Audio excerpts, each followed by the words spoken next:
Ni hali ya simanzi, majonzi, huzuni iliyotawala eneo hili la Kijicha Gedamara, kata ya Galapu wilayani Babati mkoani Manyara, kufuatia tukio la mauaji, kubakwa na kuuawa kikatili kwa mwanafunzi wa darasa la 6 katika Kijicha Gedamara siku ya tarehe 29 Aprili mwaka 2025. Kisha mwili wa binti Suzana kutupwa katikati ya shamba la mahindi na mbaazi. Baadhi ya wananchi na wakazi wa Kijicha Gedamara hapa wanalaani tukio hili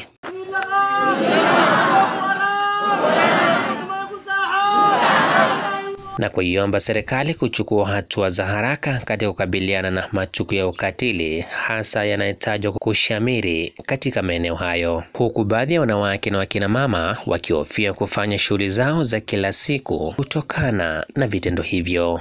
Mtoto wetu anaangia hapa kichwani, hata tujui ndo amepigwa, macho ametobolewa, alafu huku chini kwa walioenda kumosha wanasema hamna kitu, ila sisi tulibahatika tu kuona uso kweli. Mtoto wetu amefanywa kitendo cha kikatili sana, inatuuma sana jamani.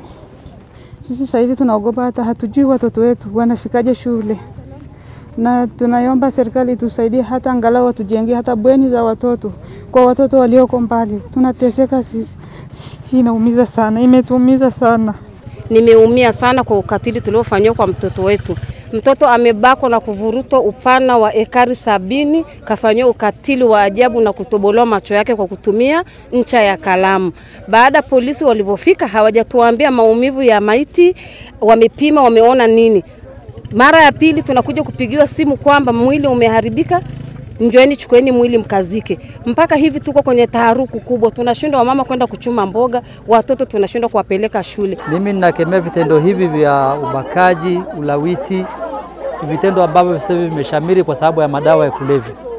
Kwa hiyo tunakemea hili kwa nguvu zote ili isirudie, kwa sababu watoto wetu wanatoka maeneo mbalimbali mashambani, maeneo ya mbali na shule, mazingira ya shule yako mbali na eneo husika.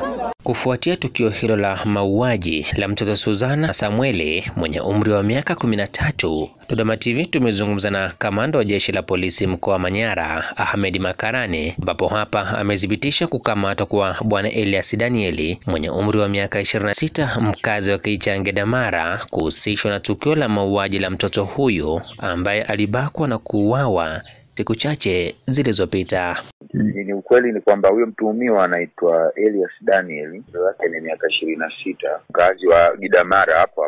Yuko chini ya ulinzi sasa hivi kwa tuhuma hizo za kuhusika na hilo tukio la kubaka. Bado upelelezi haujakamilika kwa sababu kuna mambo ambayo ya kitaalamu ambayo hatuyafanyi sisi, tunategemea wenzetu. Kwa mfano kuna masuala ya kutizama mambo ya DNA ambayo hatufanyi sisi, wanafanya wenzetu Dar es Salaam na Arusha. Kwa hivyo hilo ndio linatuchelewesha, lakini otherwise mambo mengine yote ya kiupelelezi yamekamilika. Ni tukio la 3, ini la 4 kwa sababu kuna matukio matatu yametokea. Hayo matukio matatu sisi hatuyajui na were not reported to us. Tunasikia tu kwamba kuna matukio matatu yalifanyika lakini hayakuripotiwa kwetu, na ni bahati tu kwamba baada ya tukio hili ndio tunaambiwa kwamba kuna matukio mengine matatu. Nikiripotia Dodoma TV kutoka hapa wilayani Babati mkoani Manyara, mimi ni Kitana Hamisi, Kimvuli cha Jamii.